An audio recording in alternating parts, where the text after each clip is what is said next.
Hello everyone, कैसे हैं आप सब बेटा। जैसे कि लास्ट क्लास में जो हमने टॉपिक शुरू ख़त्म की है, अभी तक मैं हल्का सा उसके बारे में बता रहा हूँ। दोबारा से ध्यान से सुनना सब। सबसे पहले हमने क्लास शुरू की थी नेचर और सिग्निफिकेंस ऑफ मैनेजमेंट के चैप्टर से, जिसमें हमने सबसे पहला टॉपिक क्या पढ़ा, कंसेप्ट ऑफ मैनेजमेंट। कंसेप्ट में हमने यही पढ़ा कि जो मैनेजमेंट है वो क्या एक प्रोसेस है जिसमें हम अपना काम दूसरों से करवा रहे हैं ताकि गोल्स हमारे अचीव हों, और हम क्या कर रहे हैं, जो भी टारगेट है उसको इफेक्टिवली और एफिशिएंटली अचीव कर रहे हैं। ठीक है। इफेक्टिवली का मतलब बार बार मैं बता रहा हूँ, इफेक्टिवली का मतलब ये इफेक्टिवनेस का मतलब हो गया टाइम पे काम कंप्लीट करना, और एफिशिएंसी का मतलब क्या हो गया, हमने कॉस्ट को ध्यान देना कि कॉस्ट हमारी कम से कम होनी चाहिए। ठीक है। बाकी फिर हमने उसके बाद उसके फीचर्स पढ़े। फीचर्स में क्या था, सबसे पहले गोल ओरिएंटेड प्रोसेस था, दूसरा क्या आ गया, मैनेजमेंट परवेसिव है, कॉन्टिन्यूस था, ग्रुप एक्टिविटी थी, डायनेमिक था। बेटा जिसको कंसेप्ट क्लियर नहीं हुआ वो पुरानी वीडियोस को देखो और वहां से समझो, नहीं आता फिर मेरे से पूछो। फिर उसके बाद बेटा हमने यहाँ पे पढ़ा इंपॉर्टेंस। अब इंपॉर्टेंस में क्या था, सबसे पहला पॉइंट क्या आ गया, management helps in achieving the group गोल, मतलब गोल्स को अचीव करना, एफिशिएंसी बढ़ेगी। फिर उसके बाद डायनेमिक ऑर्गेनाइजेशन में मतलब जो भी डायनेमिक चेंज हो रहा है उसमें क्या होगा, हम उसको अडेप्ट कर पाएंगे। ठीक है। उसके बाद आ गया management help in achieving the personal objective, मतलब जो अपने पर्सनल ऑब्जेक्टिव है, जैसे सैलरी बढ़नी, अच्छी जॉब सिक्योरिटी हो, तो वो सारे ऑब्जेक्टिव्स क्या होंगे हमारे यहाँ पे पूरे हो जाएंगे। और लास्ट पॉइंट आ गया management help in development of society, इससे क्या होगा, सोसाइटी का भी भला होगा। ठीक है। फिर उसके बाद तीसरा क्वेश्चन बेटा हमने यहाँ पे जो पढ़ा वो क्या था हमारा, लेवल्स ऑफ मैनेजमेंट। तो लेवल्स ऑफ मैनेजमेंट में हमने तीन तरह के लेवल्स पढ़े। पहला था हमारे पास टॉप लेवल, दूसरा आ गया मिडिल लेवल, तीसरा पढ़ा हमने लोअर लेवल या सुपरवाइजरी लेवल। बाकी उसके अंदर हमने पढ़ा क्या क्या होता है, उसके मीनिंग क्या था, और उसके बाद उसके फंक्शंस को क्या था। आप इसकी वीडियो देखो, पूरी एक वीडियो इसी टॉपिक पे, जहां नहीं समझ आएगा पूछो। बेटा साथ साथ पढ़ते चलो, जो जो टॉपिक हो ही जा रहे हो उसको अच्छे से घर पे पढ़ो। ठीक है। फिर बेटा हमने जो लास्ट क्लास में अपना पढ़ा था ना, इस क्लास से पहले, उसमें हमने टॉपिक किया था ऑब्जेक्टिव्स ऑफ मैनेजमेंट। अब ऑब्जेक्टिव्स ऑफ मैनेजमेंट का क्या मतलब था, ऑब्जेक्टिव का मतलब क्या हो गया, एंड रिजल्ट, यानी क्या हो गया, हमारे टारगेट्स क्या थे। ठीक है। अब वहां पे हमने तीन तरह का पढ़ा। पहला पढ़ा ऑर्गेनाइजेशनल ऑब्जेक्टिव होते हैं, फिर सोशल ऑब्जेक्टिव।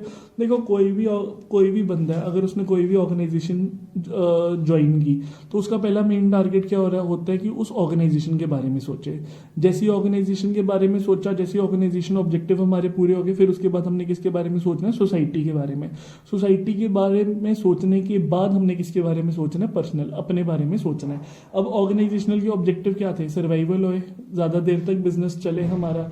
दूसरा क्या हो गया, प्रॉफिट हमारा होना चाहिए, अच्छा खासा प्रॉफिट आए। फिर उससे क्या होगा, प्रॉफिट अगर अच्छा आएगा तो हम बिजनेस को क्या ग्रो और एक्सपैंड कर पाएंगे। ठीक है।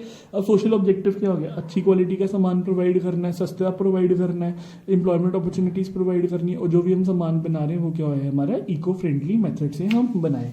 उसके बाद आ गया पर्सनल ऑब्जेक्टिव। पर्सनल ऑब्जेक्टिव में क्या आ गया, पहले एडिक्वेट सैलरी, अच्छी खासी सैलरी दे, अच्छा वर्किंग कंडीशन दे, पीयर रिकॉग्नाइजेशन भी होनी चाहिए, और सोशल रिकॉग्नाइजेशन। रिकॉग्नाइजेशन मतलब पहचान, पीयर मतलब जो आपस के जितने भी उनके कोलीग्स वगैरह उनमें उनकी रिस्पेक्ट होनी चाहिए। बेटा इस टॉपिक को देख लो, अगर किसी को भी कोई डाउट होगा पूछ लेना। आज हम एक ही नया टॉपिक पढ़ने जा रहे हैं जिसके बारे में वैसे हमने पहले डिस्कस कर लिया हुआ है। ठीक है। वो टॉपिक सिंपल सा आ गया वो हमारे पास यहाँ पे, वो क्या है हमारा फंक्शंस ऑफ मैनेजमेंट। ठीक है। अब ये भी क्वेश्चन कभी कभी लॉन्ग में आ जाते हैं, सीधा आ जाता है फंक्शंस ऑफ मैनेजमेंट। तो सबसे पहले आपने क्या करना है, मैनेजमेंट का मतलब लिखना है, और उसके बाद डायग्राम बनानी है जिसमें यही प्लानिंग, ऑर्गेनाइजिंग, ये वाली डायग्राम बना दो। देखो आपने फिर ये डायग्राम बना देनी है। मैनेजमेंट फंक्शंस आ गए, सबसे पहला फंक्शन आ गया प्लानिंग, दूसरा फंक्शन आ गया ऑर्गेनाइजिंग, तीसरा फंक्शन आ गया स्टाफिंग, चौथा फंक्शन आ गया हमारे पास डायरेक्टिंग, और पांचवा फंक्शन कौन सा आ गया हमारे पास, कंट्रोलिंग का आ गया। अब ये है क्या, मैंने आपको पहले भी बताया था। अब इसके बारे में हम थोड़ा सा इसके बारे में पढ़ लेते हैं। ठीक है बेटा। अब यहाँ पे देखना, सबसे पहला पॉइंट आ गया फंक्शंस ऑफ मैनेजमेंट। ठीक है।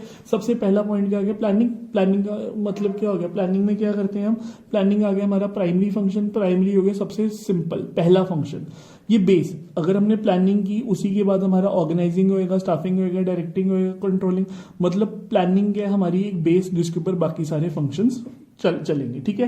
फिर आगे आगे प्लानिंग में क्या है, इन्वॉल्व डिसीजन मेकिंग चॉइसेस। मतलब यहाँ पे हम क्या कहते हैं, डिसीजन ले रहे हैं, हमने चूज करना है ना, क्या करना है, कैसे करना है, कब करना है। मतलब यहाँ पे हम क्या कर रहे हैं, चॉइसेस कर रहे हैं। अब सिंपल से अगर डेफिनेशन देखेंगे प्लानिंग की, क्या तो प्लानिंग के आगे, planning refers to deciding in advance what to do, how to do, when to do, and who is going to do it. मतलब हमने काम कैसे करना है। प्लानिंग में क्या हो गया, हमने पहले ही सोच लेना क्या करना है, कब करना है, किसके द्वारा करना है और वो काम कौन करेगा, तो वो चीज़ें सारी पहले ही हमने सोच लेनी है। प्लानिंग बेसिकली क्या कर रहा है, देख रहे हैं हम कहाँ पे खड़े हुए और किस पोजीशन पे हमने जाना है। तो ये सिंपल सा आ गया। प्लानिंग में सिर्फ हम क्या कर रहे हैं, चीज़ों को सोच रहे हैं, ठीक है। अब दूसरा पॉइंट यहाँ पे आ गया ऑर्गेनाइजिंग। ऑर्गेनाइजिंग का मतलब क्या हो गया, ऑर्गेनाइजिंग का ध्यान से समझना, ये डेफिनेशन बहुत इंपॉर्टेंट है। Organising can be defined as identified organizing can be defined as identifying and grouping different activities in the organization। मतलब पहले आइडेंटिफाई करना है क्या क्या काम है और उनको ग्रुप करना। जैसे अगर एक डिपार्टमेंट है सेल्स वाला है तो उसको सेल्स डिपार्टमेंट में डाला, परचेज वाले को परचेज में। अगर हम स्कूल की एग्जांपल लें तो पहले यहाँ पे देखा हमने आइडेंटिफाई करना है कौन कौन से टीचर चाहिए। मान लो कोई नया स्कूल खुल रहा है तो उसमें कौन कौन से टीचर नए चाहिए, ठीक है। जैसे अगर मान लो 1st to 5th तक हम इतने टीचर्स चाहिए, फिर उसके बाद 6 से लेकर 10th तक हम इतने टीचर्स चाहिए, 11 12 में इतने इतने टीचर। पहले आइडेंटिफाई किया, फिर उनको ग्रुप किया अलग अलग एक्टिविटीज के हिसाब से। ब्रिंगिंग टुगेदर, अब क्या करना है हमने, जितने भी हमें फिजिकल हो गए ना, जैसे मान लो जितने भी हमारे पास इंफ्रास्ट्रक्चर हो गया, डेस्क हो गए, ठीक है, या फिर बिल्डिंग वो सारी इकट्ठी की। जितना पैसा चाहिए था, जितने ह्यूमन रिसोर्स मतलब बंदे चाहिए थे, उन सबको इकट्ठा किया, जितने भी रिसोर्सेज की रिक्वायरमेंट थी, ताकि हम क्या कर सके, एक इस्टेब्लिश कर सके प्रोडक्टिव रिलेशन, ताकि मतलब एक अच्छा सा लिंक बना रहे इन सबके बीच में, जितना भी फिजिकल, फाइनेंशियल और ह्यूमन रिसोर्सेज है, ताकि जो हमारा गोल है वो गोल क्या हो पाए, हमारा अचीव हो जाए। तो ये क्या था, हमारा ऑर्गेनाइजिंग की सिंपल सी डेफिनेशन थी, ठीक है। अब उसके बाद आगे अगर हम देखेंगे तो वो क्या आ गया, अब आगे अगला पॉइंट आ गया ऑर्गेनाइजिंग का सिंपल सा प्रोसेस है। अगर थोड़ी सी डेफिनेशन को बड़ा करने के लिए सबसे पहले हम क्या करते हैं, इसको आइडेंटिफाई करते हैं और डिवीजन ऑफ वर्क वही हमने आइडेंटिफाई कर लिया और काम को बांट लिया। फिर उसके अलग अलग डिपार्टमेंट्स बना लिए। अलग अलग डिपार्टमेंट बनाने के बाद क्या किया हमने, ड्यूटीज उनको असाइन कर दी।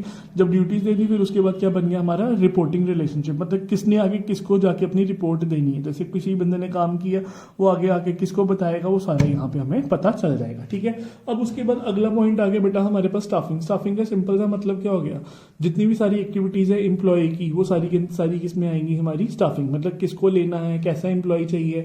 इसमें मैंने वर्ड्स देखो क्या क्या, जैसे रिक्रूट करना, बंदों को लाना, फिर उनमें से सिलेक्ट करना, फिर उनकी प्रॉपर ट्रेनिंग और डेवलपमेंट करनी।